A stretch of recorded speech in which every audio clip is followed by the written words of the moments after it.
Bring in Democratic strategist Zach Friend and the former NRCC Communications Director Matt Gorman to talk about these issues intertwined now. Gentlemen, welcome to you both. Thank you. Thank you. All right, I want to revisit what the president said again in that tweet that Rich had. He said right now there's a full-scale manhunt going on in California for an illegal immigrant accused of shooting and killing a police officer during a traffic stop. Time to get tough on border security, build the wall. Matt, there are those who say when the left does this after a mass shooting that you shouldn't play politics with something that happens so quickly and when it's really still playing out. What's your take? Well, first of all, this crime is horrific, and whoever committed it needs to be caught and brought to justice, number one. But as you said, reframing it a little bit and pulling back in terms of the political aspect of this, as the president tweeted, I think this is going to really show what's at stake, however, during the shutdown. The shutdown is about border security. It's about legal versus illegal immigration. And from the start, the president's been very consistent about how he's for legal immigration, just like this police officer, and how he's against legal immigration. So I think what this shutdown's all about plays in very clearly and shows what's at stake when crimes like this happen. I mean, it really is a case that illustrates the two sides of the issue in a horrific, tragic way. But it certainly sparks, again, the national conversation about this as we're sitting here watching a partial government shutdown. I want to show something else that came in. This is from Governor Brown out there in California, issuing a statement saying, on behalf of all Californians, Ann and I extend our condolences to Corporal Singh's wife, young son, loved ones, and colleagues. Our hearts are with the entire community of Newman and law enforcement officers across the state who risk their lives every day to protect and serve the people of California. Zach, critics are going to say this is the very same governor who signed a huge package full of things naming the state a sanctuary state and making it actually tougher for law enforcement to crack down on people who are in the state illegally. Yeah, I mean, I know that one thing that always happens after all these events, as Matt noted, is that they really do become politicized, and I think that that's unfortunate. I mean, I worked at a law enforcement agency. Two of my friends were murdered in the line of duty, and I guarantee you, immediately after that happened, there were discussions about Second Amendment questions, about mental health issues of the suspect, and none of us cared about it. The family didn't care about it. Those of us that worked at the law enforcement agency didn't care about it. This really is the time the discussion should be, and I would like to think that both parties would be doing this. They should be reaching out to the family, recognizing this is a long-term trajectory shift for not just that family, but for that law enforcement agency in a really, really challenging situation. I mean, my heart goes out to them, and I just hope that all elected leaders and political leaders take the politics out of this for some time and really do wrap their arms around this family and that community to really show their support. Yeah, we are checking in moment by moment for any update as authorities think they do have at least some geographic boundaries on where they think that this suspect is and are confident they will close in on that individual. You saw the picture there. It's very clear for anybody who has information, easily recognizable if you happen to know that person.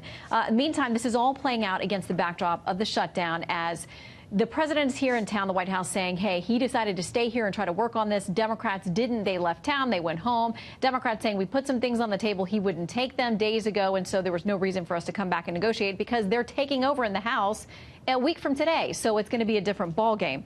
You heard Congressman Meadows there, one of the more conservative Republicans on the Hill. He said today he feels like the needle actually moved away in the direction of a longer shutdown. Matt, probably not more than a week, but then once the House passes something, House Democrats, if they do indeed fund something, not including anything for the border wall for the president, does it get through the Senate?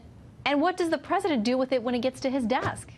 I think the only thing that matters right now is what Leader Schumer and President Trump can actually agree to. It needs Democratic votes to actually become law. And right now, as both Rich mentioned and Congressman Meadows, neither side has an incentive to end this shutdown right now. I think what you've seen in the last week or two really is the start of President Trump's re-election campaign.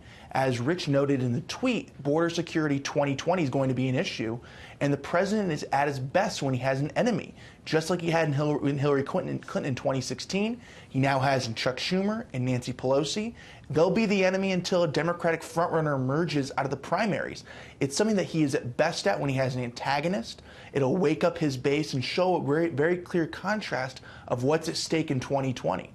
Well, and Congressman McGovern, a Democrat, was on the Hill today trying to reopen the conversation. He said on the House floor he didn't have much company.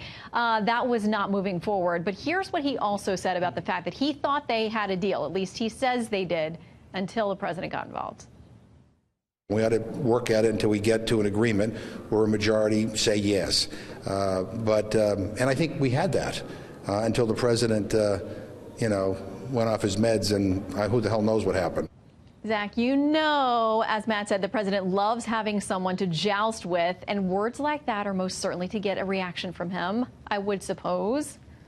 Yeah, I don't think that that's actually really helpful to the conversation. I mean, look, the Senate voted 100 to 0 on a compromise package, so we know what the Democrats would support. I actually really do believe that the only people who care about the blame game are people that are actually in Washington. Across the country, people are wondering whether this week's paycheck are going to pay next week's bill, and there's 800,000 federal workers right now and their families, which means that there's literally millions of people right now that don't have any money coming in. And I think that as this continues to play out, it isn't good for either party. I think it's disproportionately bad for the president. He took ownership of this early on. But I think somebody's waiting for an adult in the room. Somebody's waiting for some leadership to just step up, take the politics out of it, and just simply say, let's come to a compromise. I mean, there's a lot of people right now that don't have any money coming in. There's a lot of people not sure how they're going to make their mortgage payment in the coming weeks. And so we really got to make sure that somebody steps up and a compromise is reached. And just to keep this factually clear, what has been explained to us is that current paychecks are going to go out. But if this doesn't wrap up within the next few days, then down the line, another week or two or more, we could be talking about issues. Eventually, those employees being paid back. But of course, a delay when you're living paycheck to paycheck is everything if you're trying to get this thing solved. Right. OK, so they gavelled in for like minutes today and nothing happened. We'll see. They're going to try again January 2nd. Democrats take over the following day in the House, so we won't expect a whole lot of movement between now and then. It doesn't seem like from either side. In the meantime, Zach and Matt, thank you. Great to see you both. Thank you. My pleasure.